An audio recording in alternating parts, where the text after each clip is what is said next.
রোজ রোজ একঘেয়েমি সিমের তরকারি খেতে ভালো না লাগলে এইভাবে একবার সিমের চচ্চড়ি বানিয়ে দেখুন, খুব ভালো লাগবে। রাধে রাধে বন্ধুরা, সবাই কেমন আছো? আশা করি সবাই ভালো আছো। আমি সুপর্ণার ভেজ কিচেনে তোমাদেরকে স্বাগত জানাচ্ছি।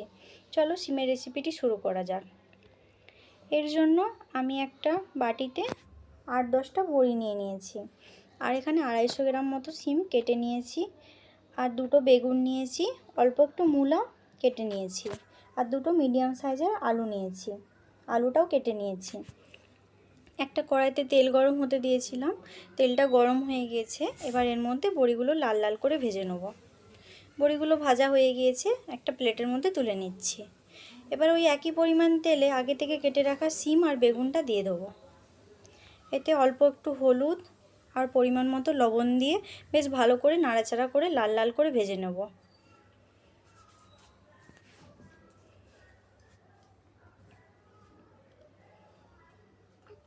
সবজিটা আমার অনেকটাই ভাজা হয়ে গিয়েছে, খুব সুন্দর একটা লাল কালার চলে এসেছে। এবার একটা প্লেটের মধ্যে তুলে নিচ্ছি।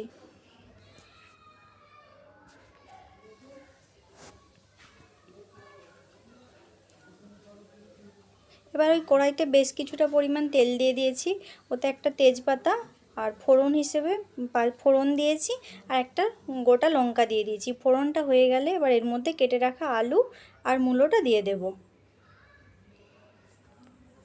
আলু আর মূলোটা দিয়ে তেলের মধ্যে একবার ভালো করে নাড়াচাড়া করে মিশিয়ে নিচ্ছি। এবার এর মধ্যে অল্প একটু হলুদ আর পরিমাণ মতো লবণ দিয়ে আরও একবার ভালো করে নাড়াচাড়া করে নেব। আলু আর মূলোটাকেও হালকা লাল লাল করে ভেজে নিয়েছি। এবার এর মধ্যে আগে থেকে কেটে রাখা 2টো টমেটো দিয়ে দিচ্ছি।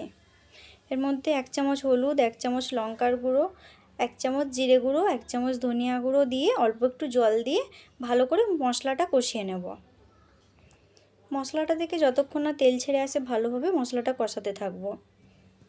তোমরা যারা আমার চ্যানেলে নতুন, যারা এখনও চ্যানেলটিকে সাবস্ক্রাইব করোনি, তারা আমার চ্যানেলটিকে সাবস্ক্রাইব করে দাও এরকম নতুন নতুন রান্নার রেসিপি পেতে। মশলাটা কষানো হয়ে গিয়েছে, এবার এর মধ্যে অল্প একটু জল দিয়ে দিচ্ছি। রসাটা ফুটে গেছে, এবার এর মধ্যে আগে থেকে ভেজে রাখা সিম আর বেগুনটা দিয়ে ভালো করে নাড়াচাড়া করে মিশিয়ে নিচ্ছি। এবার পরিমাণ মতো লবণ দিয়ে আরও একবার মিশিয়ে নিচ্ছি।